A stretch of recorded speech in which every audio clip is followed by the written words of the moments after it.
Some people, when they can no longer tie you down with praise, start throwing stones with their silence. They can't stand to see you free, calm, and confident, because your independence reminds them of everything they can't control. And when someone like that feels they're losing control over you, they don't walk away, they strike back. Here's the truth. Some relationships weren't built on love, but on emotional dependency. And when you decide to cut that root, what blooms isn't always peace. Sometimes it's conflict, manipulation disguised as concern, and sweet gestures hiding sharp claws. In this video, I'll show you 9 subtle and sometimes cruel ways people try to make you bend. These aren't theories. They're real patterns that many experience every single day. And the last lesson might give you the kind of clarity that, if you're ready for it, could change everything. I'm Gabriel, and if you've noticed that your firm decisions make the ones who used to praise you uncomfortable, stick around until the end. This was made for you. Have you ever felt guilty for doing something as simple as saying, "I can't today"? Have you ever said no and felt that uncomfortable knot in your stomach, not coming from within, but from how someone else made you feel? That's not a coincidence. When people can't control you, one of the first things they'll do is try to make you feel guilty for choosing yourself. And that's the first point we're going to explore. They'll make you feel guilty for choosing yourself. For decades, maybe your whole life, you've been at the service of others. Children, partners, siblings, neighbors, always there, always ready, always saying yes, even when you were falling apart inside. And you did it with love, no one's denying that. But when you finally decided you deserved a little rest, a little silence, a little space for yourself, something broke. Not in you, but in them. Because your exhaustion didn't fit their comfort. Your decision to put yourself first was seen as betrayal. And so, almost like a reflex, they started throwing phrases at you that, from the outside, sound harmless. But if you really listen, they're blades disguised as affection. You're not the same anymore. After everything we've done for you, you're pushing us away. Words that aren't meant to understand you, but to make you feel guilty. That's how they keep you available, by making you feel bad for taking care of yourself. I remember Teresa, a 72-year-old woman I met through this channel. She wrote to me saying that after a lifetime of serving her family, she decided to take a few days for herself. A simple retreat, somewhere she could walk, read, sleep without interruptions. She let everyone know in advance. She made sure everything at home was taken care of. But the day she left, her daughter stopped answering her calls. Her grandson told her, "Grandma's not here to take care of us anymore. She's just running away." Teresa did nothing wrong. She just chose herself. And for those who were used to having her always within reach, that was unacceptable. Stoicism reminds us that our deepest duty is not to others, but to the truth that lives within us. Marcus Aurelius said, "Do what needs to be done, not what others expect of you."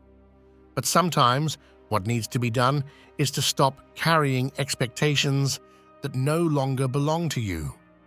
And when you do that, when you draw a boundary, the price isn't always peace. Sometimes the price is the guilt others throw at you like a net, trying to pull you back in. Imagine your life as a lamp that's been lit for decades, illuminating everyone's path but your own. Now that you decide to turn it down, to care for that light, to protect the flame that's left, some people will complain about the darkness. But it's not your fault if, for years, no one bothered to light their own lamp. You're not responsible for their comfort or for their fear of your independence. You are responsible for yourself, your body, your mind, your soul. I want you to think about this with complete honesty. How many times have you said yes, just to avoid a long face, a veiled critique, a fight you didn't have the energy for? How many times have you done something you didn't want to do just to avoid that guilt others so skillfully place on your shoulders? That's not love. That's emotional control. And at this stage in life, you're not here to beg for affection or trade your mental health for peace. When you choose yourself, people reveal who they really are. Some come closer, understand, celebrate it. But others turn cold, accusing, manipulative. Not because you did something wrong, but because you stopped doing what suited them. That's why, when guilt shows up, take a moment. Ask yourself, does this come from my conscience or from a script someone else wrote for me? And if the answer is the latter, let it go. Because if there's one gift this stage of life brings, it's the freedom to stop asking for permission to exist.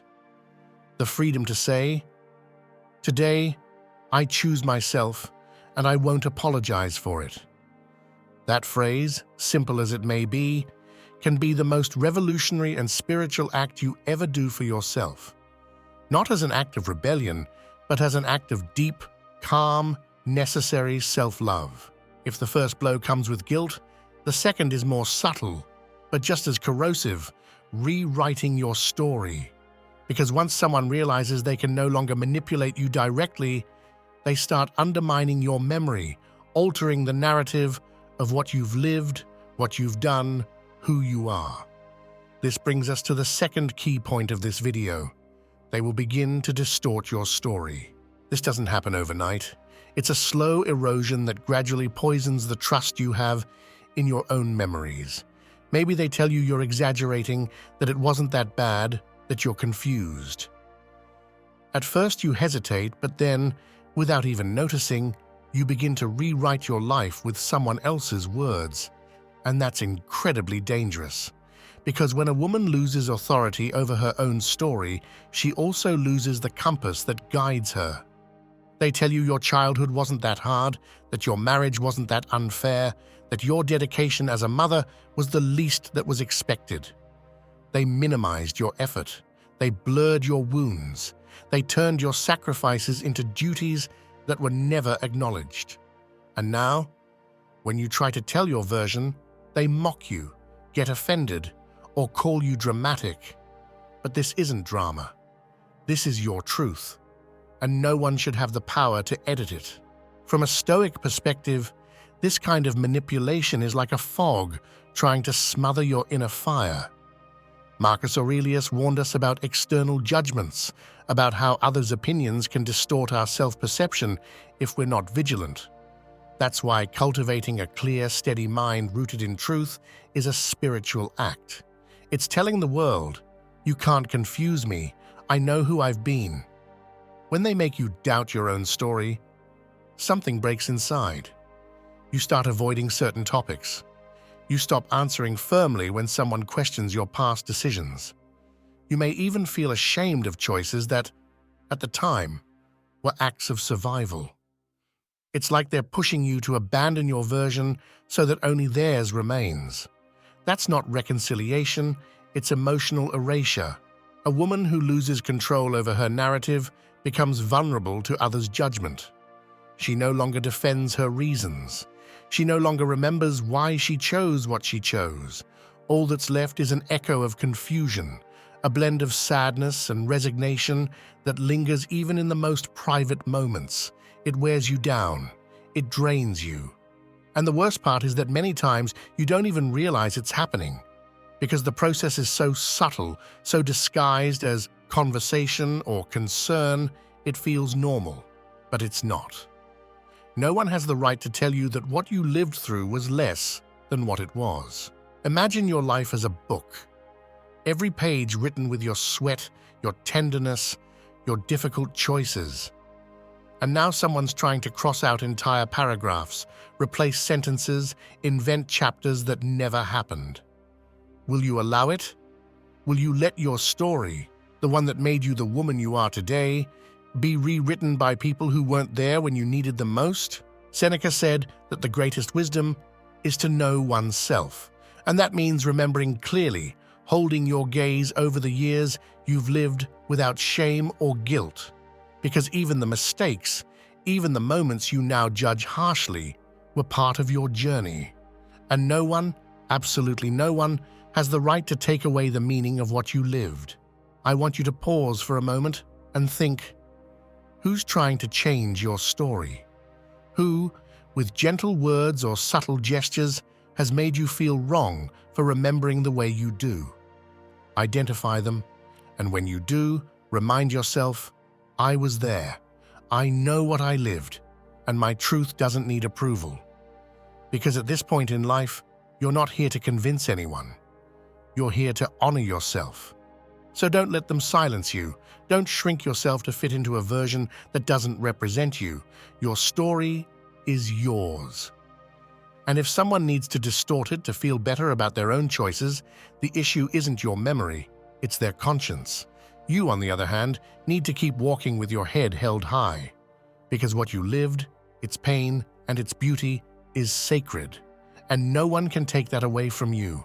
When guilt no longer works, and they can't make you doubt your story, they turn to an even more uncomfortable tactic, accusing you of having changed for the worse. And this brings us to the third point in this video, where things start to reveal what others don't want you to see, because when you grow, they feel diminished. When you choose to heal, they feel threatened. So instead of celebrating your evolution, they try to frame it as a flaw. They call you harsh. They call you cold. They call you distant.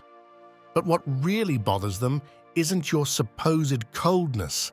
It's that you're no longer available to keep playing the role you used to. Real change makes those uncomfortable who benefited from your old self. You see it every day. A mother who decides to stop carrying her adult children's problems is called selfish. A woman who starts setting clear boundaries at home is labeled difficult. And the worst part is that these accusations often come in a loving tone, wrapped in phrases that sound like concern, but are actually attempts to reprogram you. You used to be so sweet, they say. What happened to you that everything bothers you now? What happened is that you finally opened your eyes. What happened is that you're no longer willing to ignore your own needs to keep everyone else comfortable. From a Stoic point of view, this has a very clear explanation. Someone who lives in harmony with their inner reason naturally moves away from others' expectations. Epictetus taught that our job is not to please, but to live with virtue. And virtue often looks like rudeness to those who are used to your emotional servitude. That's why the strategy I want to offer you today is this. Whenever someone questions your change, respond with calm and without justification. Don't explain what doesn't need defending. Say calmly, I'm in a different stage of my life. I'm learning to take care of myself. That simple phrase holds deep power. It doesn't argue, it doesn't attack, but it also doesn't apologize. Remember, you didn't come to this stage of life to keep being who you were when everyone needed you. This is your time of revelation, not repetition. You don't have to prove you're still the same as before. You're not here to be remembered as useful, but to be respected as a person. And that only happens when you stop adjusting to others' emotional expectations and start living on your own terms. Like a tree that, after years of being trimmed, finally grows at its own pace, in its own shape, without anyone telling it which branch to cut or which direction to lean. That tree isn't being rebellious, it's just being itself, and so should you. If what we've covered so far has resonated with you, if these words feel like they're speaking directly to your current experience, I invite you to subscribe to the channel and hit like. It helps me keep creating content that's not just entertaining, but awakening. I also want to know what country you're listening from and see the phrase in the comments, I'm not who I used to be, and that's okay. Because we still have powerful lessons ahead, and the last one might help you see your life from such a clear place that there's no turning back. Stay with me.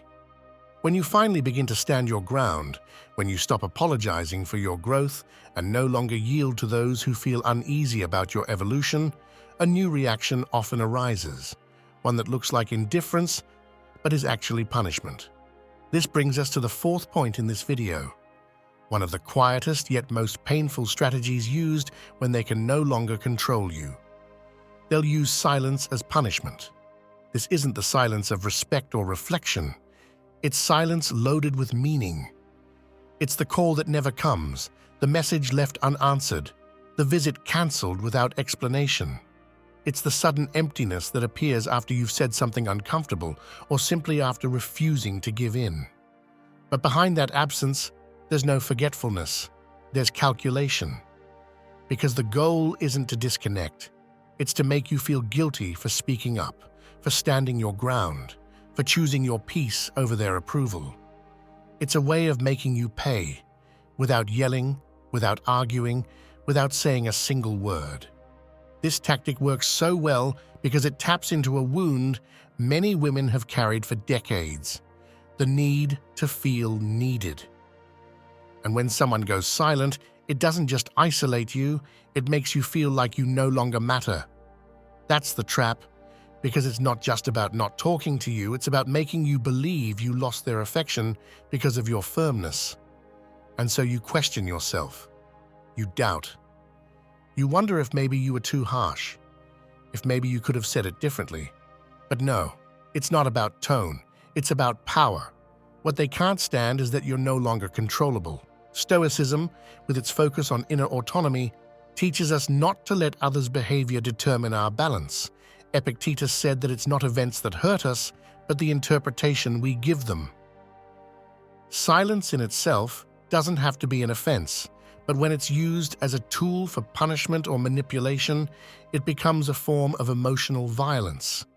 And it's especially effective when the person on the receiving end has spent their life trying to please, to nurture, to serve. When you fall into this trap, you start negotiating with yourself.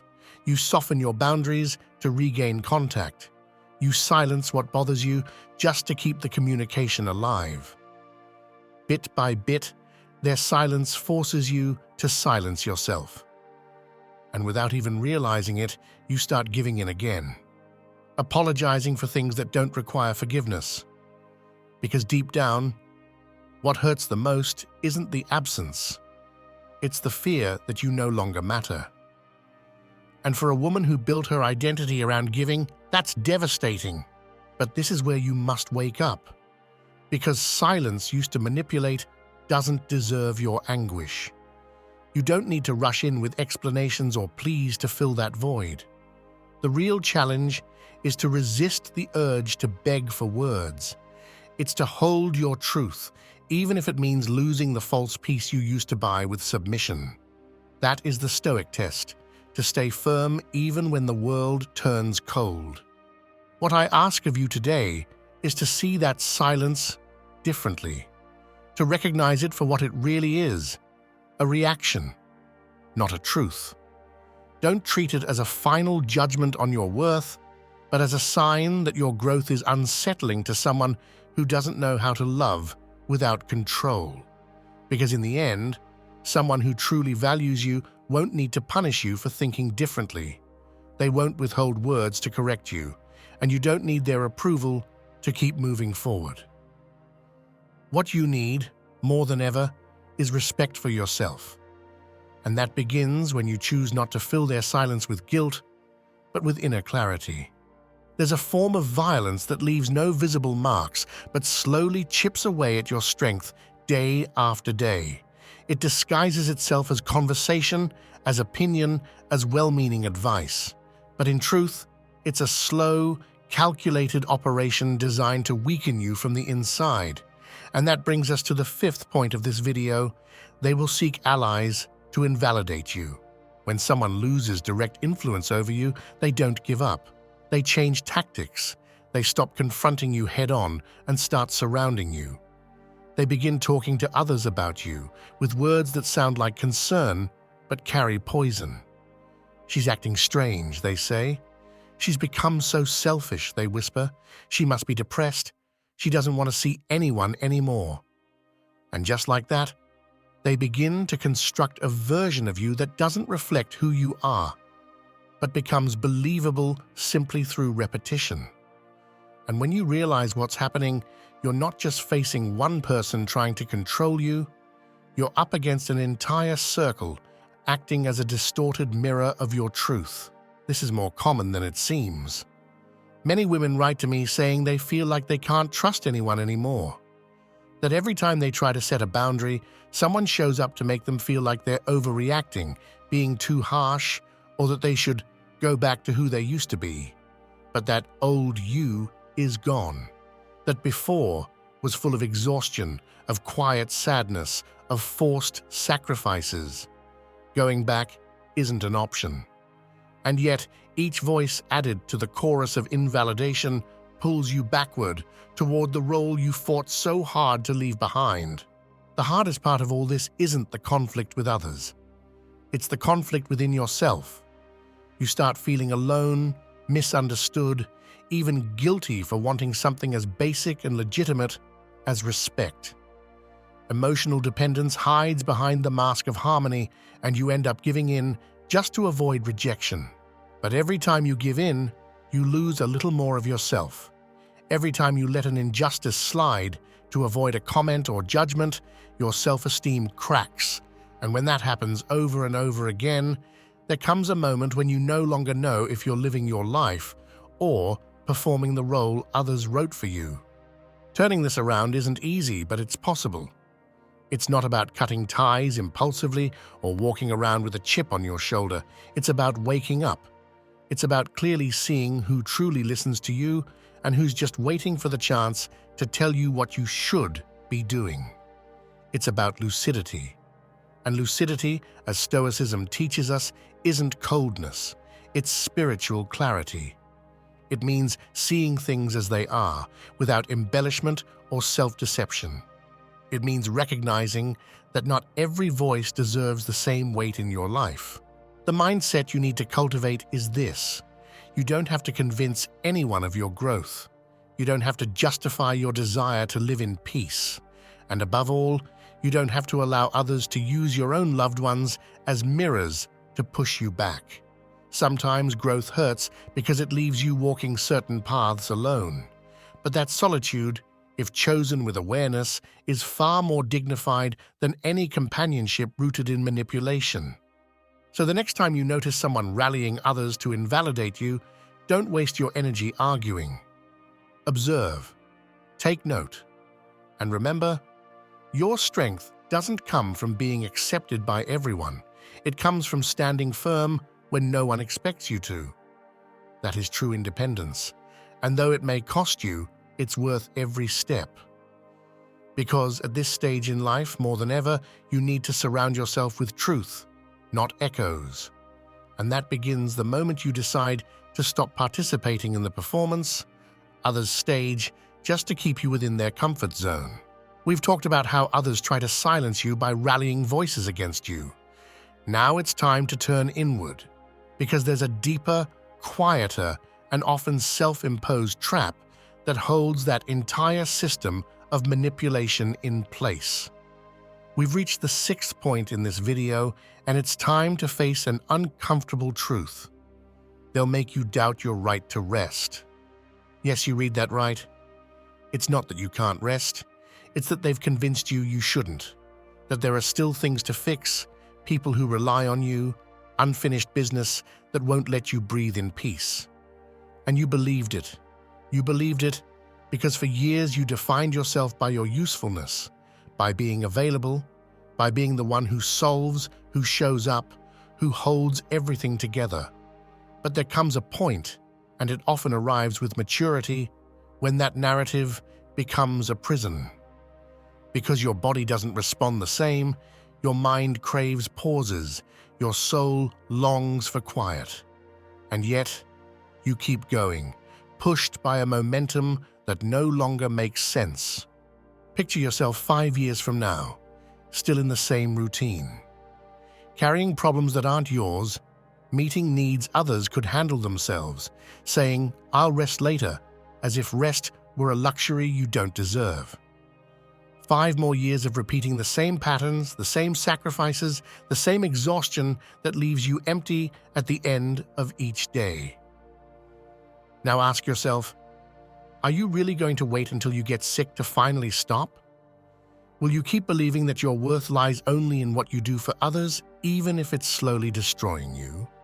Stoicism doesn't call for a passive life, but it does call for an intentional one, a life where each action stems from purpose, not blind obligation. Epictetus said, "It's not what happens to you, but how you respond that matters." And if your response to every request is still yes, even when it hurts, even when you're tired, even when you're at your limit, then you're not living with intention. You're surviving out of fear. Fear of not being needed. Fear of being forgotten. Fear that if you stop doing, you'll stop existing. The problem isn't the love you give. The problem is that you're giving it from a place that leaves you empty. And over time, that turns into frustration. Because no matter how much you give, it's never enough. They keep asking for more time, more help, more of your emotional bandwidth. And you, even when you're running on fumes, keep saying yes. Why? Because you've been made to believe that resting is abandoning, that setting boundaries makes you a bad mother, a bad grandmother, a bad woman. But that's a lie. Resting isn't abandonment. It's self-respect. It's recognizing that your life also deserves to be lived with dignity. Look around you. How many women do you know who are still stuck in that cycle of endless giving, of living without pause, of denying themselves everything they need out of fear of letting others down? And how many of them are truly at peace? Don't confuse silence with serenity. Many have stopped complaining, not because they're wise, but because they're worn out. And resignation is not wisdom. It's exhaustion. Today, I want you to ask yourself this. When was the last time you did something just for you, without justifying it, hiding it, or asking for permission? If you can't answer clearly, then you already know where the wound is. And if that wound is still open, every time you try to rest, you'll feel guilt. But that guilt isn't yours. It was placed there, and it's time to remove it. Because here's the harsh but necessary truth. If you don't give yourself permission to care for yourself, no one else will. If you don't stop that burnout machine, you won't just lose your energy. You'll lose yourself. And you didn't come into this world to end up broken from making everyone else happy.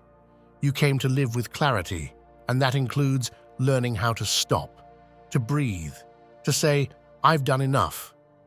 Now it's my turn," even if they don't like it, even if they don't understand, even if it means being alone for a while. Because sometimes the deepest kind of rest begins when you choose to disappoint others rather than betray yourself.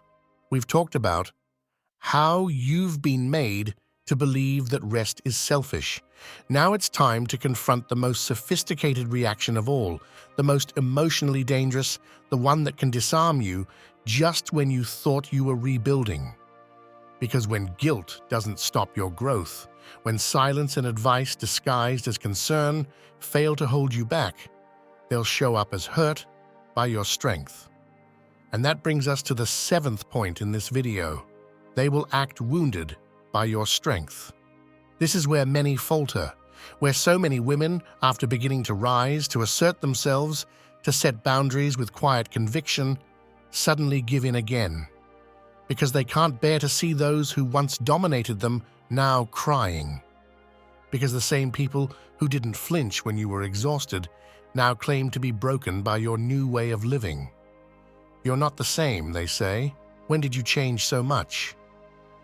And they break down, looking at you with sadness, as if your right to live differently were an act of cruelty. But it's not. You're not hurting anyone, you're healing.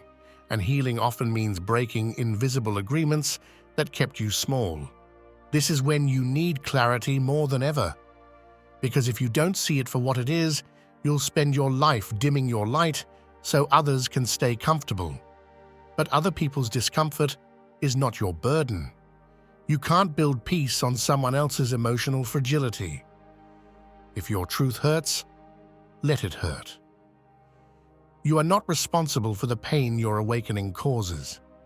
You are responsible for not continuing to numb yourself so that others can live in ease. Now I want you to reflect on everything we've talked about so far. Every one of these patterns of control only works if you play along. None of them have real power unless you hand it over. Are you still willing to stay silent just to avoid drama? Are you still willing to sacrifice yourself because someone cries when you say no? Because if the answer is yes, then you're not being strong, you're being useful. And that difference changes everything. Real transformation doesn't come from reading inspiring quotes or listening to advice. It happens when you look at your life with brutal honesty and admit that many of the things hurting you today, you allowed. Not because you were foolish or weak, but because you misunderstood what love was. But that time is over. You can't keep disguising fear as loyalty. You can't keep calling something family when it only functions if you're there to serve. If today they accuse you of having changed, if they say you're no longer the same, look them in the eye and say, "Thank God I'm not." Because every tear now shed over your absence reflects a presence that was exploited for years. And if those relationships are real, they'll understand. And if they don't, they'll drift away. Either way, you gain something priceless: clarity. This is the point where there's no room left for excuses. Either you claim your life as your own, or you resign yourself to living at the mercy of someone else's emotional drama. You decide, no one else. And that decision, painful as it may be, could be the first truly free act you've taken in decades. Don't let it slip by, because if you don't choose your strength, someone else will turn it into your guilt.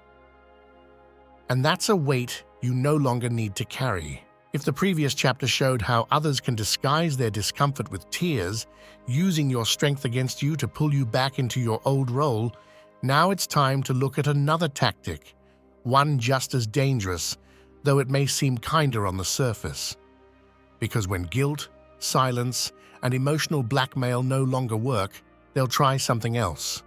They'll come back with small gestures, subtle signs of affection, hoping to win you back without having to change. This brings us to the 8th point in this video. They will try to buy you back with small gestures. This isn't real reconciliation. It's a calculated move, a sudden message, an unexpected invitation, a little gift that arrives just after a period of painful silence. At first glance, you might think it's a genuine attempt to reconnect. But if you look closely, you'll see there's no apology, no reflection, no honest conversation, just a gesture aimed at getting you back in your old place.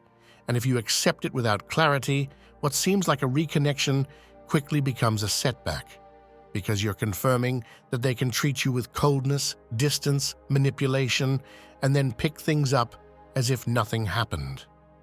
That's not love. That's emotional control. Here's the concrete action I want to offer you today. The next time someone reappears with a kind gesture after making you feel invisible or guilty, don't respond right away. Pause. Observe. Ask yourself, is this a real change or just a move to undo my independence? And if you don't see clear signs of awareness or real repair, set conditions. Ask for a conversation. Say out loud what hurt you. Don't swallow the gesture in silence, because if you do, you're buying into a false peace that will break again with the next emotional manipulation. To sustain your change, you need more than momentary courage. You need a clear, stoic mindset, one that understands not every approach is reconciliation. Not every kind gesture deserves automatic reciprocity. You're not obligated to keep opening your doors to people who haven't learned how to enter with respect. This takes practice. It takes learning to see beyond surface acts. It takes remembering that real love is shown through consistency, not through gifts or scattered details. I know this isn't easy, because the desire to feel loved again can work against you, because sometimes emotional scarcity makes you interpret a message as redemption. But this is where you need to ask yourself whether you're willing to keep repeating the cycle, Because every time you do, you lose a little more of yourself. Every time you accept without clarity, without words, without boundaries, you teach the other person how to disregard you. You're saying, no matter how you treat me, I'll still be here. And that message, though unspoken, is devastating to your dignity. You get to decide whether the gesture you receive is the start of something new or just a tactic to drag you back to the beginning. But make no mistake, you are not obligated to accept every act of affection as a sign of goodwill. Sometimes it's just a mask, and your responsibility is to see it for what it is, because your life can't keep revolving around people who show up and disappear at their convenience.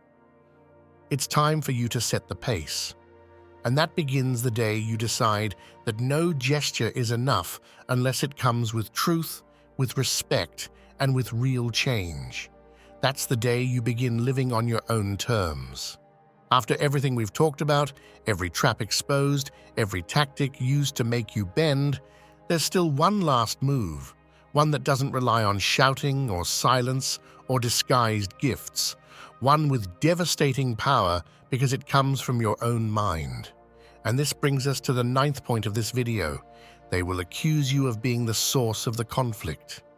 This is the final act in the cycle of manipulation, because if you've stood your ground, if you've resisted emotional blackmail, if you've set boundaries and held them, then comes the ultimate verdict. This is all your fault. They'll say the family drifted apart because of you, that if only you were more flexible, things would be better, that everything got tense the moment you started to change. And they won't say it as an observation, they'll say it as a judgment. They'll cast you as the cause of chaos that's actually been simmering beneath the surface for years, fed by silence, submission, and delayed truths that now resist being dismantled. And this is where many women give in, because that accusation strikes a deep wound, the fear of being seen as difficult, as the one who causes problems, as the one who divides. And to avoid that image, to escape that label, they shrink again. They fall silent again. They adjust once more to a dynamic that erases them. And so everything stays the same, just as unfair, just as exhausting, but peaceful, because no one dared to shake the broken structure that no longer held anyone, but still served as a cover for others to keep benefiting. Let me be direct.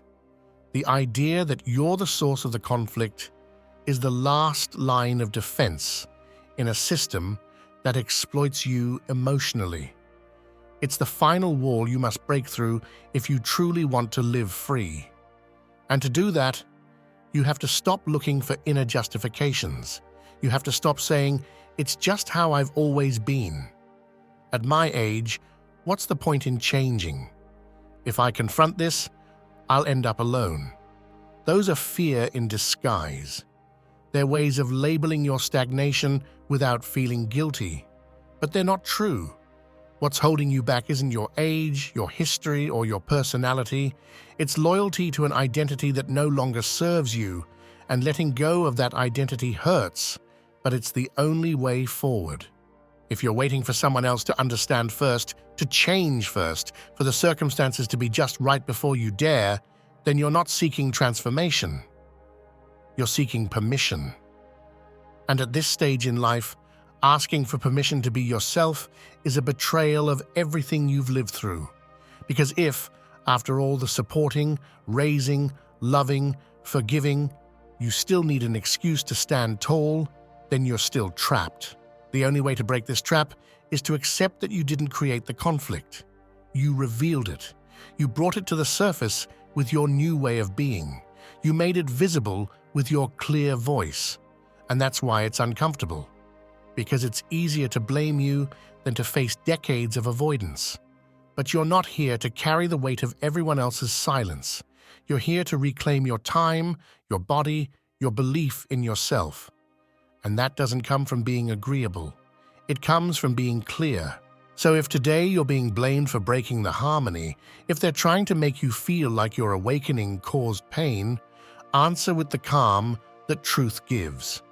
What I did was wake up. If that broke something, maybe it wasn't as strong as they said it was. Because your life isn't the problem.